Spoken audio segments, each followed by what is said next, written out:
Hey, good evening, everybody. Mike Caruso, publisher of the Fisherman magazine, and we're honored to host our first webinar. The topic tonight is snap jigging with Captain John Paduano. It should be a very instructional night. This is a very effective technique to catch all kinds of inshore species and freshwater as well. I'm going to turn it over to John now. Enjoy our show. Hey, good evening, everybody. I'm going to try to explain what snap jigging is, how it works, what you need to do it effectively. If it wasn't by far the best technique ever to catch fish all over the world, fresh, salt, big, small, deep, whatever, I wouldn't be doing this. I'm telling you right now, you put the time, you put the effort, and it'll make you catch tenfold. It's not very easy to get the hang of. Some people pick it up right away. I've had charters where 2 hours, the guy, he's got it back down, down to a science, and his buddy is like, forget it. At the end of the day, still no good. So what I'm going to do is first explain why it works, in my opinion. I'm not a fisheries biologist or anything like that, but what I think happens, and I'm going to explain to that, then I'm going to explain what you need to effectively pull it off. All right. And people have been to my seminar. This is going to be old news, but I have to explain it again to the people who haven't, because it's very important to learn why you have to, why it works. When you go down to a dock or you see any kind of bait fish and you startle them, the first thing they do is they just dart. If they're schooling fish like bunkers, shiners, sardines, pilchards, any of them, what they're trying to do is swim as fast as they can in front of their brothers and sisters, and their slow kin behind them are the ones that are going to get eaten. If it's not a schooling fish, they're just going to dart and then look for someplace to hide. But all fish, all bait fish, even shrimp, crabs, they'll dart when they know a predator is after them. But the predator knows that the smaller fish can only dart for so long, and they got to stop. They got to slow down. They just don't have the stamina to do it. So when you have a striped bass, a tarpon, a snook, anything going after a bait fish, and that bait fish darts, first of all, the fish is, he doesn't think like us, but it's like an instinctive. He's either got to let it go, or he's got to go after it because he knows it's going to slow down and it'll be easy pickings. So that's the visual aspect of it. Another thing that people really don't take into account when they go fishing a lot is the lateral line of a fish. The lateral line of a fish takes up a very large proportion of the fish's brain to run that. The sensory cells in there are very similar to our ear cell, our hair ear. Our inner ear can hear and feel disturbances in the air. These are in water, which is a lot denser, a lot thicker, and carry signals a lot better. These fish, they do everything because of their lateral line. Sight is just a second, in my opinion, a second option for them. But when you have the visual aspect of that bait fish fleeing, and then with that snap, you get that bow wave on that jig. Now they see it and they feel it, and it's just like they can't help themselves. And that's why a lot of times we'll be out fishing, and my charters will be like, how come everybody's looking at us? And it's because we're the only ones who's catching. Even when the fish are not on the feed, when they're on the feed, anybody could catch them with I could put a string bean on a sidewash and can catch a striped bass. But when they're not on the feed, that's when this really shines. So that's basically why it works. It imitates what a bait fish naturally does. When you just sit there, just like bounce it, jiggling it. First of all, it's not imparting much action on the jig because of the line out, the bow into the water, a little bit of wind loop on it, wind bow in it. You're not imparting much.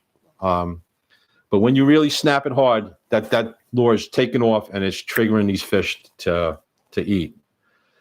What to do? All right. First, you're going to cast out. And depending on the species, if you're out and you're going after Mahi, obviously you're not going to let it hit the bottom.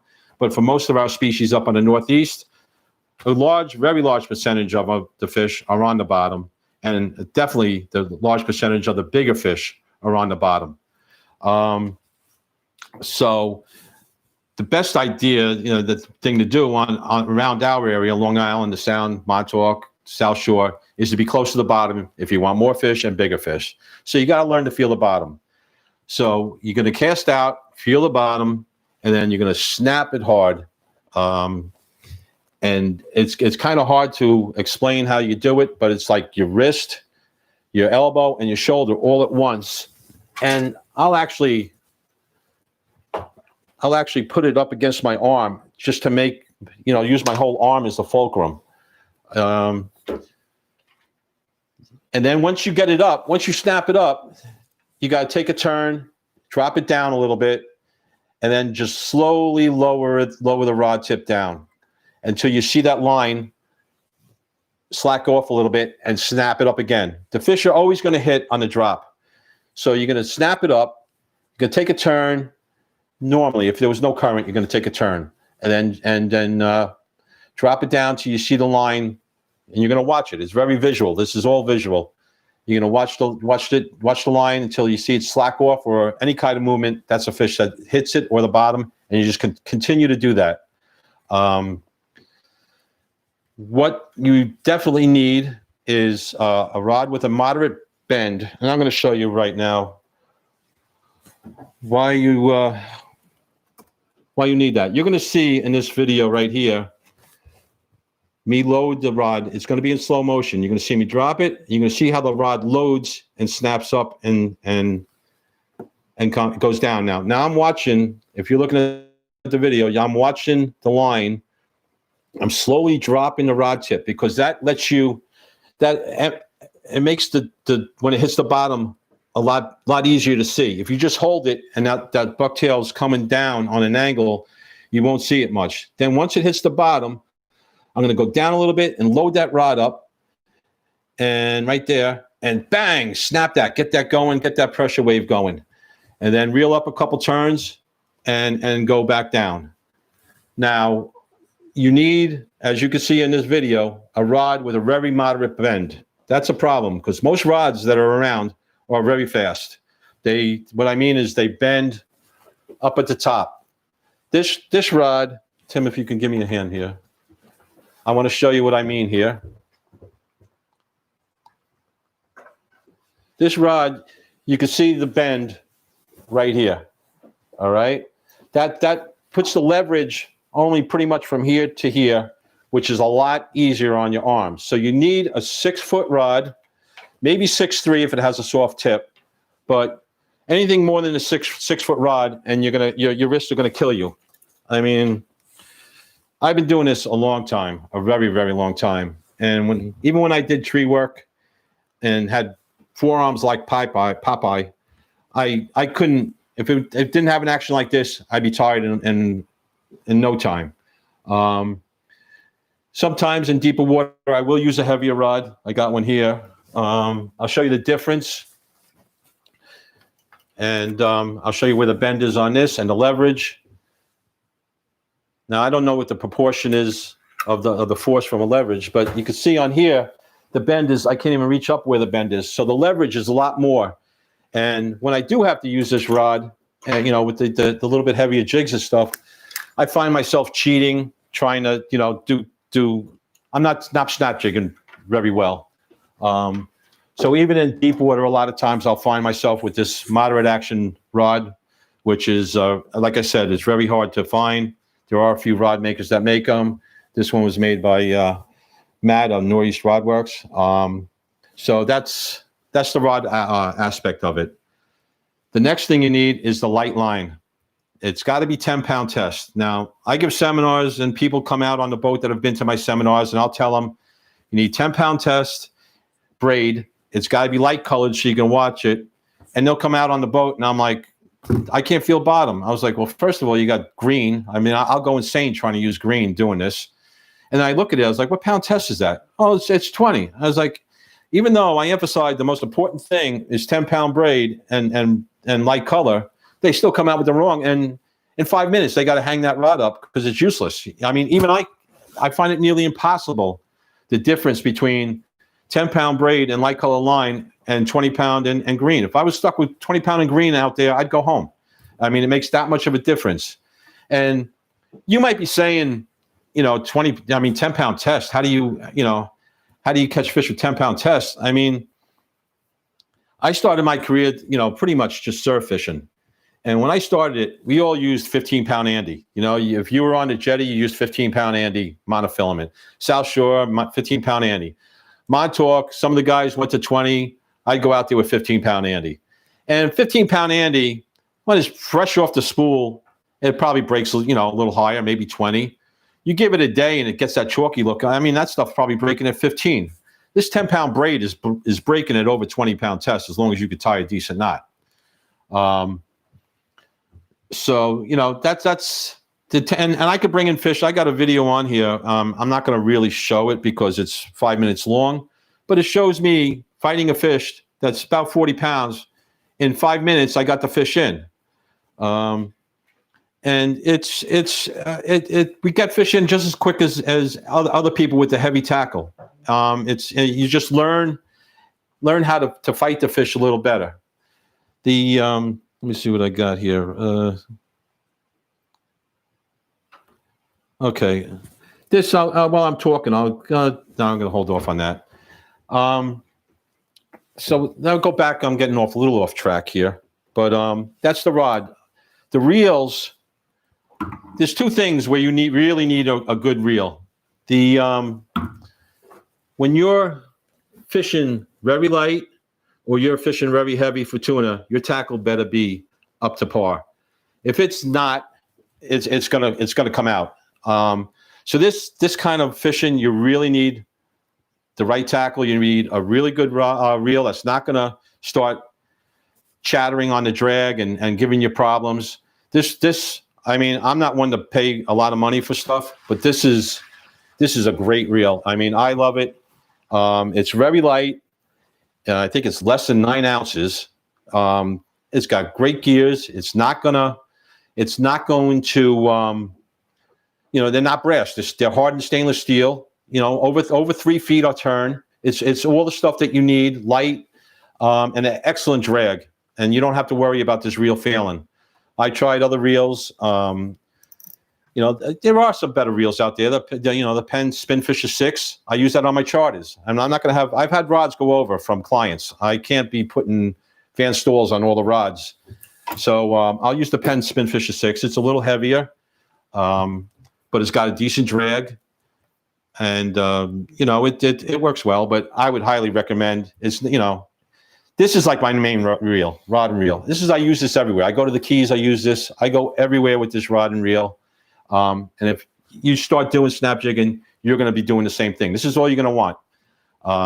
So I would strongly suggest getting a very good rod and reel. It's you know, in the long-term use of it, it's going to be well worth it. Like I said, the line, you can, as long as you can see it and it's yellow, chartreuse, white, whatever, it'll be fine. You just got to be able to see it. Even if you have a bad wind, you can still feed it down and watch it hit the bottom. Now, a little tip I'll give you is, like, most of the time, you're going to be fishing in the same area. You know, you're going to start in your backyard. You're not going to be going all over the place. So once you learn a certain area, you'll learn how long to wait to hit the bottom. Like, if I'm on Great Eastern in Montauk, I throw it out. It's like a fifth, sixth sense. Like, I'll know just to pick it up. And as I do, bang, I'm on the bottom. What you could do is, if you're, like, say you're in Bayshore and you're fishing Fire Island, go to Fire, you know, first time you really concentrate, cast out, and you just count how long it takes to hit the bottom at that one spot. So the next time you get cast out, you could do things as you mentally count in your head. And, you know, a few seconds before it hits bottom, just pay attention, bang, you're on the bottom, and it just makes it a lot easier. You know, and this isn't just for around here. This is extremely effective in the Keys. I mean, I could tell you stories. We're down there, say I'm at Long Key Bridge, it happened. And, you know, we're out there one day, we show up, all the guys are out there, we're fishing, we catch a bunch of tarpon. Next day we go out there, same thing. We don't see anybody else catch up. The third day we went out there, half the guys just up and left. I mean, it's that effective. It outfishes guides that are using mullet, crabs. It's just a very effective technique. Mainly, I think, because it's very lifelike. It's light tackle. You don't see heavy stuff. And second, they're not used to it. Now, this goes with the fresh water too. I mean, you could do this with the lighter rods. the lighter lures, the lighter jigs. You got to be proportioned in how hard and how far you pull it. I mean, if you're using a marabou jig, if you're using a marabou jig like this, in real life, that little sucker is not going to go flying 6 feet. So you're still going to snap, but it's only going to be 2 or 3 feet. So you got to kind of like put it in proportion. But what people don't realize is just how effective it is on pretty much everything.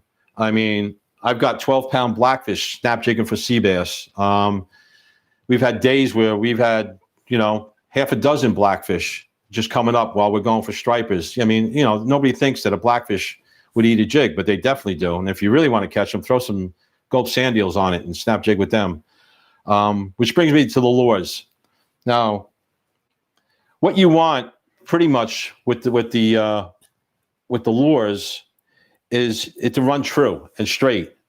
So to really do the snap jigging right, you need a bucktail. I prefer to have I've been tying these things since the late 80s.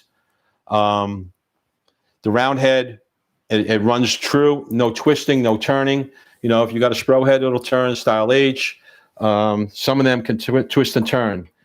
Now, the bucktail is by far the best. These, the ones I make are, I got the feathers that you can see. You can see the feathers on that. What's that? The feathers you could cast them a mile. They sink without much resistance at all. And when, you snap them, they don't hold the bucktail back. And then once you slow down and the bucktail starts going down, they give action. The other trailers that we normally would put on the bucktail add too much drag. The curly tails, the pork rind, it's just too much drag, and you can't get that quick snap. Now, that kind of bucktail and technique with the pork rind and stuff is great in the evening or at night when the fish are mainly feeding with their lateral line, and you need that heavy disturbance of the water for them to find it and really key in on it. That's when, you could just put the ugliest bucktail you're on there, as long as it has a lot of hair and, pork rind or whatever, and it's good. Daytime, you want something that looks realistic. That's why I got the really big eyes on the bucktails, the realistic shading. Another thing about the feathers is in all of the natural material out there, feathers reflect more ultravioletly than any other material. So once you get down and lower in the water column, say you're 40, 50 feet, most colors are gone, but the ultraviolet really, and the fish can see it, it stands out, and they key in on that pretty easy. We do at times, especially if there's bluefish around, I'll switch to rubbers, and this is what I usually use. A little jerk shad, so you guys at home can see a little jerk shad with the split tail. You don't want a curly tail. You don't want a grub tail. A paddle tail. It's way too much resistance. You're not going to. It's not going to sink fast enough for you.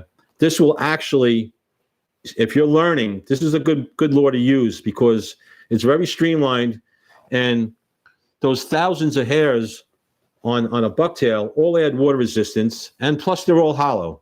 So that bucktail is going to sink a little slower than this will. So if you're not used to feeling bottom, this is a great way to start. Use a jig head, a regular jerk shad with a straight tail.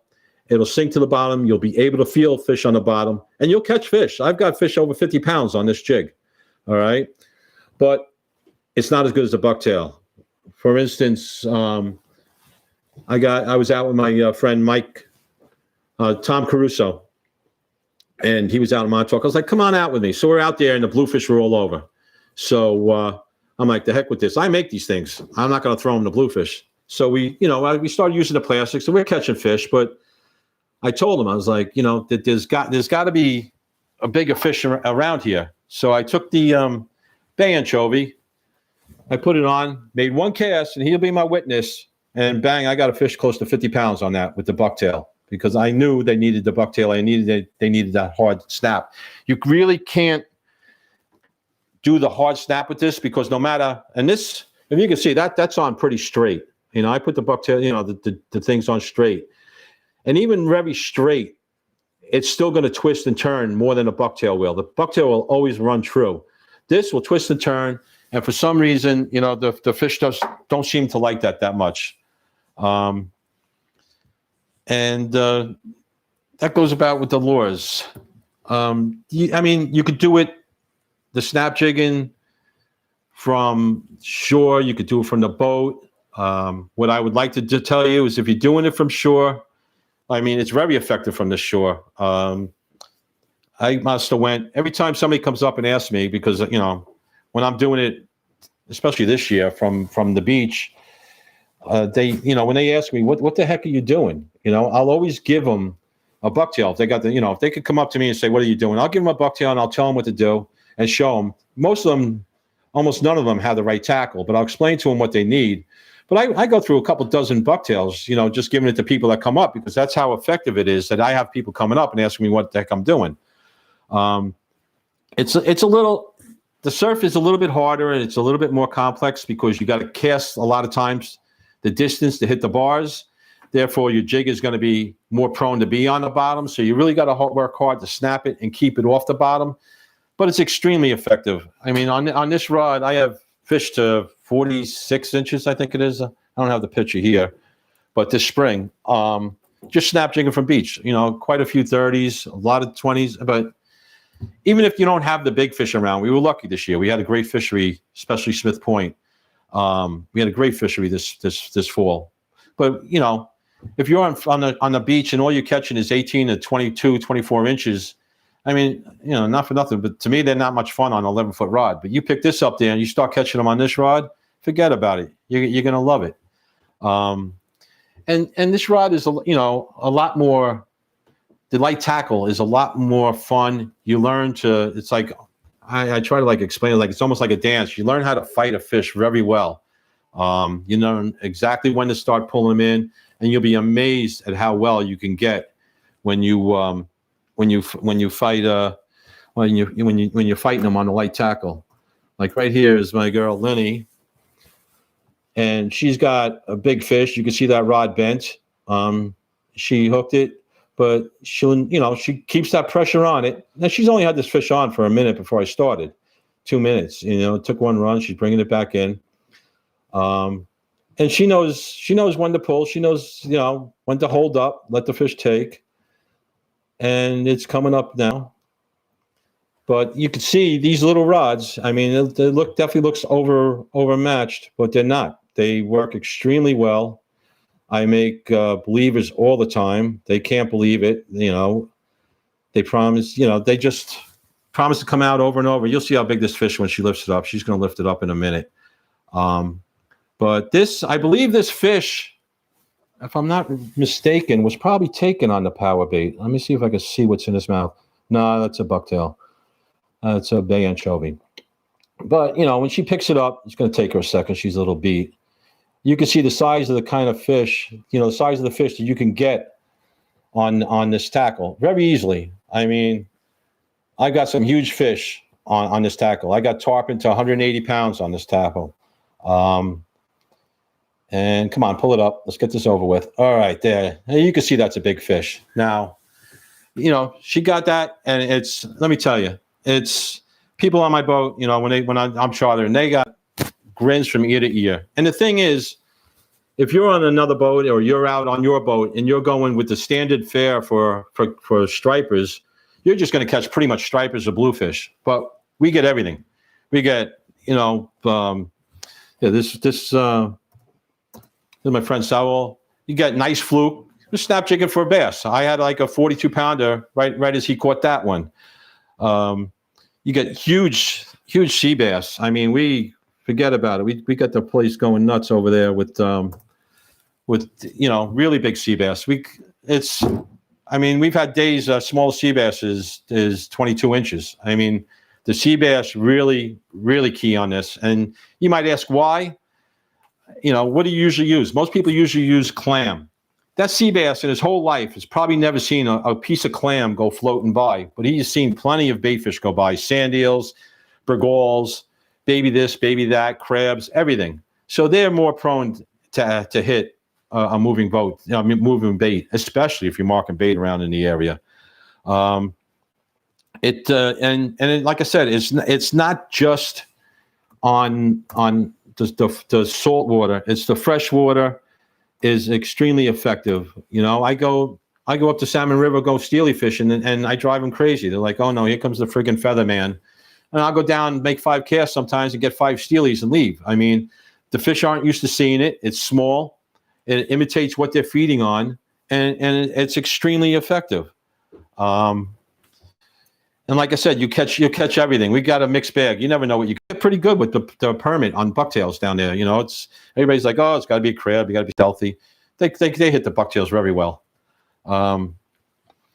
It's very effective up until about a 45-foot depth. After that, like when you're in a boat and you're deeper than 45, it gets, especially when you're in an area like Montauk or some of the inlets where you got current that's moving at different speeds through the water column. Now that lines going down there, it's moving all over the place. So unless you're really, really good at feeling bottom, and sometimes even if you're really good, and I consider myself really good because I've been doing it forever, you still can't feel bottom.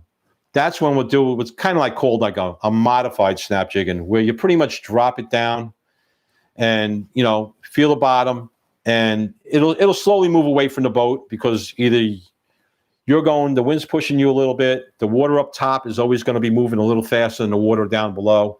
So you're going to feel the bottom. You're going to snap it up, and then you're going to let it go back down, feel the bottom, snap it up. And as it moves away from you, you're going to have to let a little line out. So if that last time you felt the bottom and your rod was almost touching the water, you're going to snap up, and then you're going to just let a few feet out, and then let it go back down until you feel bottom. Keep doing that, and it won't be long. And you'll have fish. It'll work on the striped bass as well as everything else. Up here, I mean, we do very well when the albies are out on bucktails. I mean, you go out to Montauk, and it's like a free for all. Boats running over lines, they're going nuts. Chasing albies up on top. What are you gonna do? I mean, I'll wait till the albies go down. I'll throw a bucktail out, work the bottom. I'll catch one after another. I mean, these guys are killing themselves, running all over the place, cursing at each other, when all you have to do is throw it out, hit the bottom. I mean, sometimes I'm cursing at the albies because I'm trying to get some bass, and I'm keep catching the darn things. They just hit a lot better on the bottom, and when they're not up on top, they go back down. And it's a very easy way, an effective way to catch them when they're a little picky. I mean, if they're up on top and you could get them on tins, go for it. I mean, I'll do that too. But when they get picky and they go down lower, it seems like they're a lot more easily tempted into hitting, whether they can't see the leader as much, or they're just, taking an opportunity that they have to eat something, which brings me to the leader. I wasn't, a big fan of leaders, but when I started fishing the Keys and I started using fluorocarbon, I was a strong believer. So if it worked down in the Keys in the crystal clear water, it would work up here. Now I'm not trying to push any product, but I just use this. This is 40 yards of 20 on here. I keep this in my pocket. Every time I need a leader change, I'll take this out. I'll take my nail clipper, which probably, except for the 2 winter months, are in my pocket all the time. I don't care if I'm working or whatever. I'm going to have leader and nail clipper in my pocket. And I constantly change the leader. And I don't use any swivels or anything because of the light tackle that we have. I'll try to see if I can get this, show you how long it is. This leader is like, you can see it's almost at the rod tip, and it goes down to here. So this leader is about 6 foot, which is normally what I'll use. I don't use a leader because when you cast it, you're going to want this to get up there. You're going to want this knot to be around here. You don't want to go down any further, as you're going to have a lot of problems with the knot whipping around. And you tie it on. Now, I tie with a double uni knot. I caught a lot of really big fish with double uni knots. I'm a firm believer in double uni knot. This one's a little frayed. It's been used a lot, and that'll happen when you start casting it through. But the one advantage I have when I have leader like this, and every time I change the lure, I tie on, sooner or later, this leader, usually sooner, this leader is going to be too short. So what I do is just cut the leader off and put a new one on. Now, most people, they have a leader, they have a snap, they have a swivel, and they put that leader on their rod. That leader stays until they break it off. I mean, but within a few fish going over some rocks, that leader now gets opaque. It's not as crystal clear as it was when it was first put on. So what this does with me fishing like this, I pretty much always have fairly new leader on here. It's not getting weakened at the turns on the knot from the ultraviolet light like a regular leader would that's been on your rod out in the sun. It's strong, it's fresh, it's clear and nearly invisible. And, just for the few cents for the leader, I'll do it. I mean, when I go to the Keys, my biggest expense isn't food. It's my fluorocarbon leaders. I'll use mainly around 25-pound test. If the fish are going crazy and the water's a little off and I just want to get the fish up to the boat. And hold on a second, you guys are losing me here. Let me see if I can figure this out. Oh, yeah, I got it. The big fish, you want to get them up to the boat and, get them off without, use a heavier leader. You got 6 feet, you get it close, you grab the leader, you can handle them a little better. So, I'll go a little heavier if I can get away with it. Otherwise, 25, 30, that's my go-to leader up here. If I'm going for bonefish, obviously, it's going to be a lot lighter. Permit's going to be a lot lighter. It depends on what you're going for. It's like I said, it's a very effective technique. Mahi, I've got fish over 40 pounds doing this, It just works for pretty much everything. So, but you got to pick your time. Like you go outside now and you're at a crappie pond and it's, the water's 32, 33 degrees. They're not going to chase a snap jig. You're going to have to use that thing slow. So, there are, there's never any absolutes in fishing. So, but for the most part, you learn this, you get it down and you're going to be out fishing everybody. I got people that come up to me every seminar and thank me for teaching them this because they can outfish everybody around them. And you don't have to wait until the spring to do this.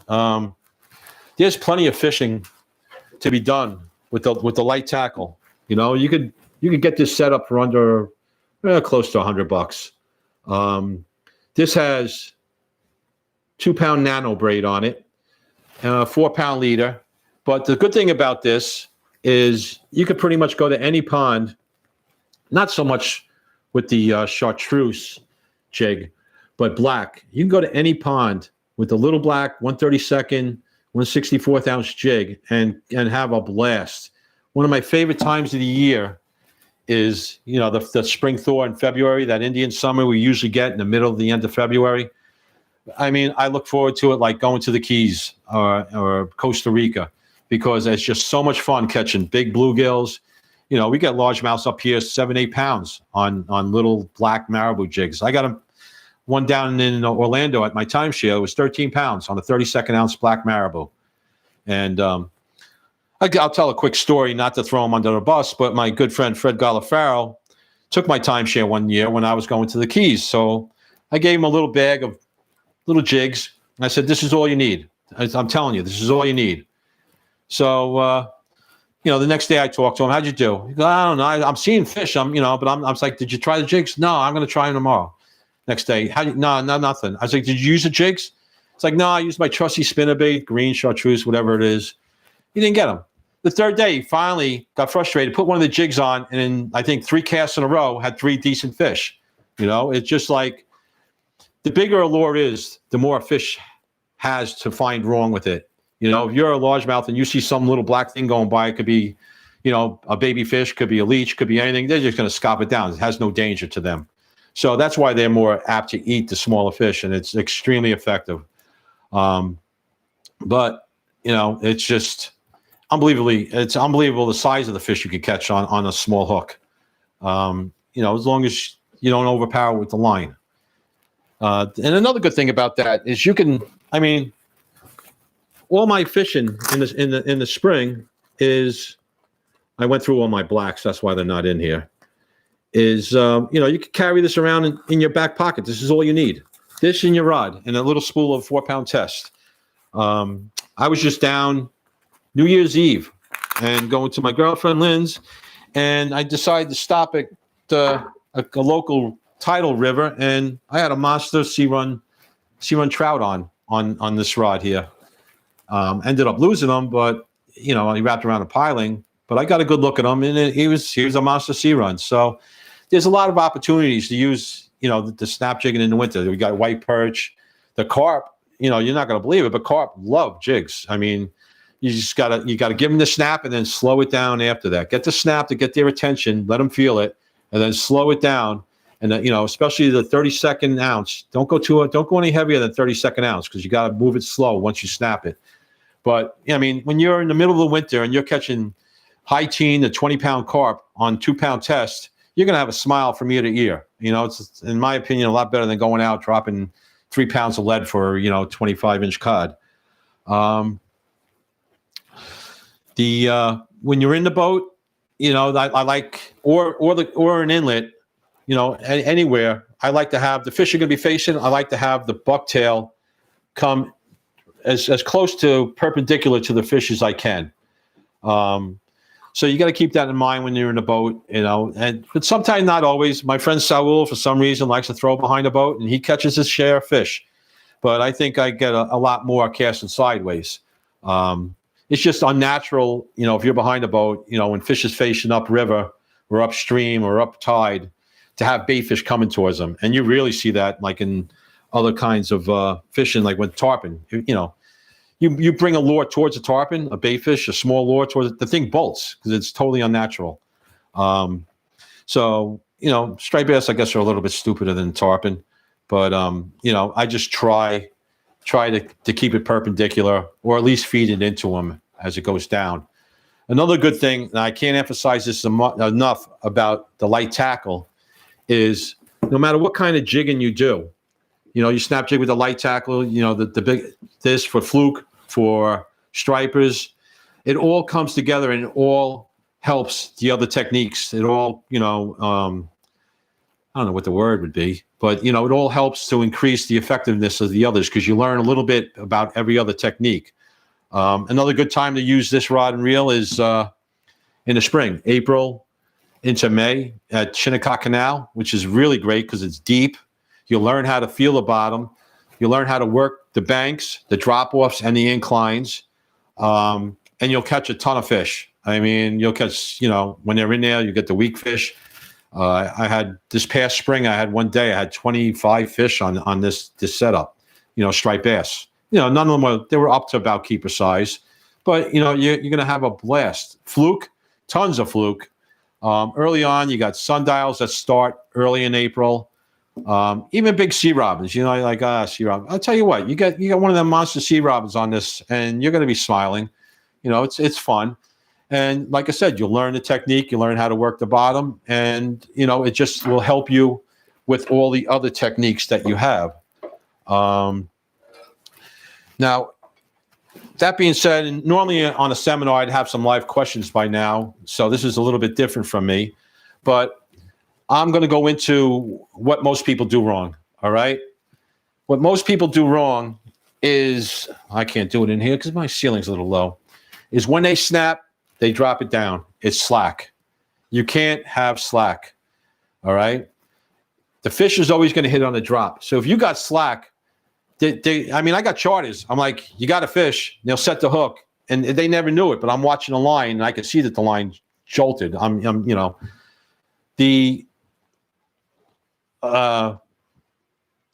call it? This, I got a thing up here. I have to worry about that. Epsom. The slack, you gotta, when you snap it, you want the jig to fall as fast as it can without giving a lot of slack. So you want a slight bow in that line. Like on that video I showed you here. All right, forget that video. The you got a slight bow in the line as you're going back down, and you feel the bottom, and it'll allow you to feel that bottom a lot easier if you have the line is a little bit tight.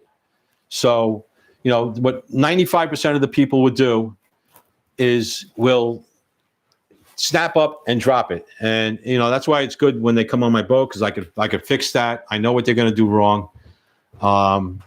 So I'll tell them, and I'll stay with them, and until they got it right.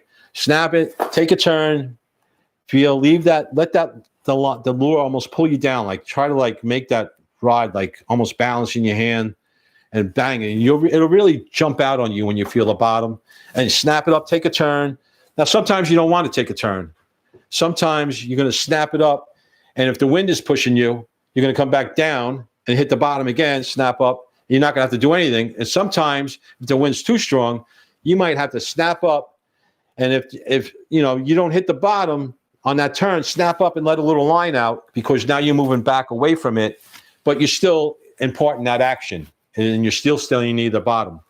So it's not easy. All right, I'm not going to say it's easy as pie, but my friends and the people I have taught, I could have a ton of people behind me, vouching for me. This is like unbelievably effective. No matter where I go, Costa Rica, I was out at Washington for a wedding last year, and we were killing the salmon on snap jigging. It's just super effective. It's just you got to learn it, and the more you practice and the more you learn it, the more you're going to catch, and it's just going to come on you. That's all we do. I mean, my friend Doug Brodsky from Blue Frog Bucktails, that's all he does now is snap jig. I mean, my girlfriend's nephew Anthony, that's all he does now is snap jig. I mean, it's that effective and that much fun. It's light, it's fun, extremely effective, and pretty much. We have a question for you. All right, what's that? What rod do you use?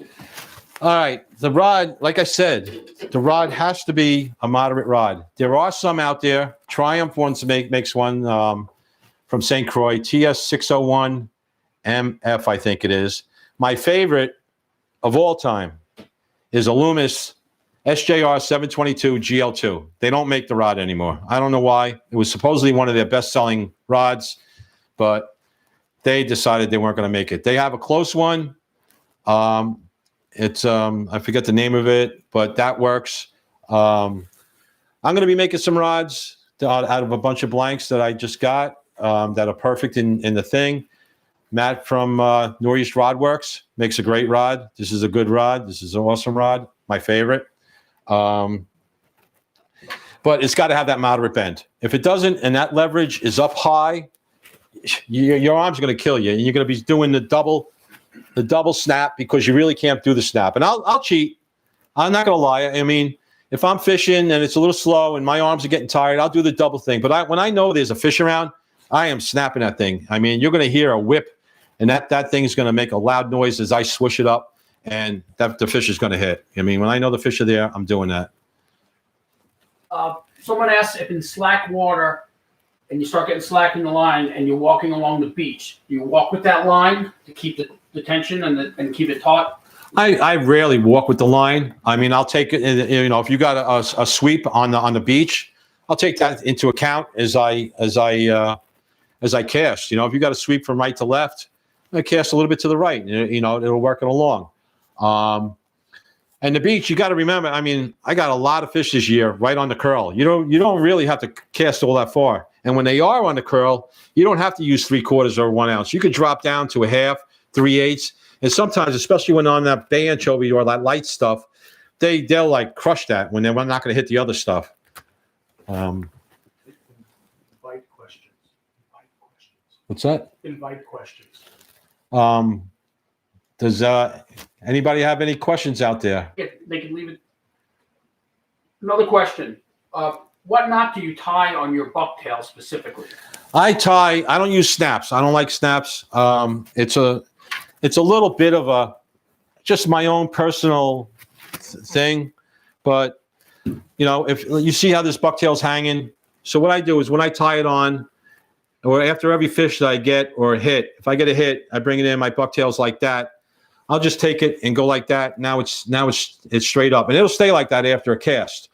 I just used an improved clinch knot on the bucktail. That's all. Sometimes if I'm using like a 3/4, I'll do double knot through the eye, and then go around and do the clinch knot, and that'll hold that right there. Now I don't know if that makes a difference, but it makes a difference to me. And if it makes me feel better and more confident, it's not going to hurt my fishing. It's only going to make it better. Another question. Weight of the bucktail. In what situation, what weight would you use? All right. You want that strong snap. So for the most part, I rarely go above what I call 3/4. It's actually a little heavier than 3/4. Once you get a little bit heavier than that, it's hard to get that snap off. I mean, you can, if you're in a deep area and you know the fish are there, by all means, go a little heavier. But it, I always like to say the lighter the better, because this is why. All right, you're a fish. You lived in the water your whole life. You know how things work. A baitfish in the water is neutral buoyant, so it's going to move with the ebb and flow and the current and the turbulence with the water like it was part of the water, because it's neutral buoyant. You know what I mean? If you got a really heavy bucktail, like if you're throwing a 3-4 ounce bucktail, you hit the bottom, you bring it in, it's gonna be like a rocket. It's gonna be going like straight. That's like somebody throwing you a ball and it comes straight at you without an arc. It's just not natural to the fish. But when you got a lighter bucktail, and that you do that bucktail and it moves and undulates with the current, it's natural to the fish. Their guard is not up, and it just looks natural. It looks like they should eat it, and they do. How long do you wait between snaps? Oh, as soon as you snap up, you take a turn, because you got to take a turn. Because if you snap up and you don't take a turn and the fish hits as you start dropping, you got no place to set the hook. So you got to snap up, take a turn. So now if a fish hits, you have room to set the hook. But right away. I mean, nonstop. I mean, you can go back down, go straight a little bit, and then give it a snap. Zach wants to know, can you do this on a party boat? I do it on a party boat a lot. I used to work on a party boat, the fin chaser at Montauk, and I'd have some of them customers going nuts. They'd come out the next day with all sorts of light tackle, and they just wouldn't put the time in. But yeah, you can definitely do it on a party boat. And the good thing about it is, especially party boats for sea bass, what I have found, and probably if you know somebody that's a really good sea bass fisherman will probably tell you, is the big sea bass do not like to stay under your boat. I don't care how small it is, how big it is. But if you cast out, you're more apt to get those bigger sea bass. I do it all the time. So, good thing about this is you're able to cast out, and you don't have to cast overhead. I mean, you could just, like, if you're on the party boat, you could just take it, hold the bucktail like that, go like that, and that thing will go out 50 yards. You could just slingshot it out, so you don't have to worry about casting like you do with a normal rod. And then just feel the bottom. I mean, I would suggest definitely being up by the bow. I wouldn't go in the middle of a bunch of people and doing it. But it's very effective, and pretty much you'll get the pool winner almost. I'd say more than half the time, probably way more than half the time. Can you snap jig on a drifting boat? Oh yeah, that's all we do. Repeat my question. Yeah, you could definitely snap jig on a drifting boat. I mean, that's what we do. We set up a drift, and you drift, and you wait for you see those rip lines. You see that rip line, you better be snapping hard when you hit that rip line. If you're going to be a little lazy when you start hitting a rip, that's not the time to be lazy. That's where the fish are going to be. I mean, yeah, there'll be fish spread out all over the place, but the majority of the fish that are really feeding are going to be set up on rips. So when you're drifting, you're going to probably go over, depending on where you are. I mean, if you're, like I said, in Fire Island and you're going over by the Green Buoy and you got that one rip, you're going to have one rip. You're going to go up, go over the rip, and it works great. Up tide, down tide, on top of the rip, it definitely works good on the rips. But yeah, drifting is like very, very, it's exceptional. I mean, more so than I don't think I really ever anchored up, except when it's really windy for snap jigging. I did do a lot of anchoring up when I was going for the really big tide runners. This is extremely, extremely effective on really big weak fish, small weak fish. The weak fish love it. We have a question. Do you ever tip your bucktails, or do you use them naked, or do you put gulp or anything like that on them? No, I mean, I don't tip my bucktails. I got the feathers on there. That's more than enough. Fish have no problem hitting these things. And like I said, if you are going to tip, I would definitely, like, if you're snap jigging for, say, fluke. I mean, a little like sand eel gulp is not going to help. It's straight, it's streamlined. The bucktail you're using a bucktail, you're just tipping it. So that bucktail is going to hold it straight. And, it'll also give it, fluke, they do like a little meat on them. Not always, but a little meat. I mean, I was always a believer that gulp or bait would outfish snap jigging with fluke because, fluke and fluke. But I was out with my buddy Saul and my girlfriend Linny, and we were going just for fluke. So we're out off Northville, and there was some bass around. I didn't want bass, and I was using gulp for fluke. Saul was using bait, and Linny was snap jigging. She spanked us. She caught probably 4 times as much fish as me and Saul together, snap jigging little bay anchovies. Originally going for striped bass, but they were crushing them. So you really don't have to tip it all the time. But if there was one fish I would tip for, that would be fluke. That's the only one. On the small rod and reel that you use in fresh water, what is the setup? Do you know the rod and reel and the size of the reel? There's like so many small rod and reels right now. St. Croix has always been my favorite. Lamiglas has some. Usually I'm looking for 1 to 4 or 2 to 6 pound tests on the line limit. But I mean, I don't have glasses on. They never really used to come really big. And me and my buddy Bobby Antisi used to do a lot of freshwater fishing with these little 5-foot rods that we used to have Stan Henschel make up for us. And we used to throw our shoulder out trying to cast these little things. Thank God they're starting to make these a lot longer. It makes it a lot easier. Also, another thing that really is effective snap jigging, and I don't think anybody does it but me, is the steely rods. The 10-foot steely rod, 10.5-foot steely rod.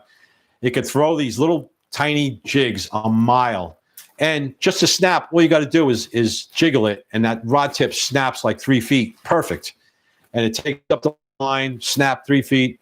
It's excellent. It's a blast to catch fish on. It's a blast to catch albies on. Any fish. I mean, it's, a good steely rod with 2 pound braid, 4 pound braid, 3 pound braid. They make 3 pound. It's all great. And again, the double uni knot. When you are using the light, I just want to get this out there. When you are tying the leader on with the really light line, I do about 9 or 10 turns with the braid side and then 6 with the mono side. I think that extra few turns on the braid really helps hold that tight and keeps the line from cutting into it, and it keeps it very strong. And again, even on this, you can see my knot is up here, and it's still got to go through there. So once you unfortunately, you need the brighter colored line to do this effectively. Even the light tackle, even the freshwater, you got to be able to see when you're on the bottom. The big largemouths love the bottom. Steelies love the bottom. So you still need that light line, and you need that long leader because of the light line. So because you're casting that knot through the guides, don't wait forever to change it, or that knot's going to get weakened by constantly hitting the guides. I think you mentioned it earlier, but why do the fish react to this erratic snap? Because first off, they react to this because it imitates exactly what a bait fish has been doing to them their whole life. Every time they come up on a bunch of bait and they go to get one, it darts away. Like I said, if it's in a school fish like a bunker or a school of shiners or bay anchovies, all they're trying to do at that moment is to get in front of their brothers and sisters and live for another few minutes until the fish comes back. But it does exactly what if you're a bait fish and if you're watching a bass chase a bait fish or come up behind a bait fish in the wild, somehow you're in a little booth somewhere watching this. As soon as that bait fish sees that bass on his butt, he's going to dart away as fast as he can because it's just instinct. And like I said, the bass knows, or the snook or whatever it is, knows that little bait fish can't keep it up for long. He's only going to go 3 or 4 feet, and he's going to be done with it. And they know that, as soon as that bait fish starts off, it's in their, I mean, I'm not going to say this, they're smart. It's in their reflexes to go after it, in my opinion. I'm not, like I said, I'm not a fisheries biologist, but also that hard snap also gives a bow wave that now excites, they not only get the visual aspect of the bucktail that, these bucktails look very, they're very lifelike. All my bucktails are lighter on the bottom, darker on top. The big eyes are very important. Like even, Freddie just mentioned it to me the other day, how he was like fishing with it and it lost the eyes and he stopped hooking up. I mean, the eyes are very important. But, you got the visual aspect of the fish seeing the bucktail that looks lifelike. Then you got the bow wave, the pressure that excites his lateral line. Everything is happening as it should. And it's only routine for the fish to go up there and grab it.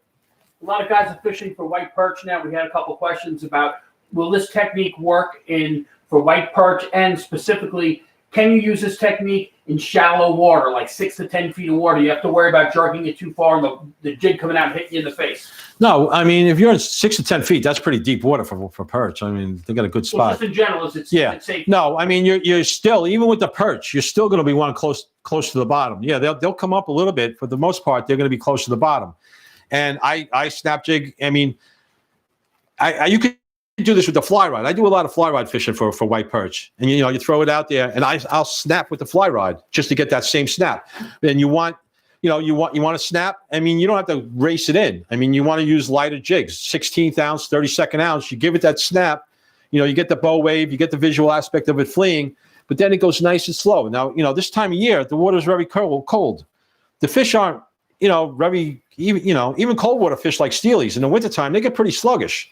You go up there and catch one, and they're just like, put up a half-hearted fight. So you don't want to race it in. You want to make it slow. You want to snap it, but after that, you want to give a little bit of a slow time. Snap it, give it a little bit of a slow time. Let them have time to come up and catch it. All right. Larry Lieberman wants to know, can you show that video again, that slow motion video again? Sure. Of the technique. All right. I mean, and when I show this, you can watch. You watch me. In between, you'll see me watch that line. That's all I'm doing. You might have to click it with the mouse. All right. Now you can watch my line load up. I'll actually go down, bang, snap it up, get that line. The main thing is not how far you jig it. The main thing is getting it from 0 to 60 instantly. That's the most important thing. And even when I'm doing it really hard, sometimes I know there's a fish there, and I'll put it. I mean, I'll go ape. It'll sound like a jet, my rod, and you'll be surprised how many fish will hit. And when I do that didn't hit on the way I'm jigging it here. I mean, sometimes I got to put a little extra effort into it. You can see Derek behind me; he's doing a good job of it. Now watch. I'm looking at the line right now. I'm watching the line as I'm slowly dropping the tip. That's very important to slowly drop the tip. It makes it a hell of a lot easier to see the line hit the bottom when you're dropping the tip like that. And then, you just watch that line. As soon as you see any kind of movement in that line, it's either a fish or bottom, and you just snap it up. And, I fish the gut. I got video here fishing the gut. Race, all of Montauk. I can go all day bouncing bottom with the jig without ever hanging up, because you don't wait. As long as you don't wait for that jig to turn over and drag, it can't hook up on anything unless you hit the occasional monopile or a bunch of, garbage down there. But for the most part, as soon as you hit that bottom, you snap it up. You're not going to, I could go all day. The bottom of my jig wears out on the rocks, but I don't get snagged. You just keep snapping as soon as it hits the bottom, as long as you're quick. And when you do this, it'll become like a second sense. You'll have a feeling. I could go like right now and my line will go limp. I know when I'm going to hit bottom.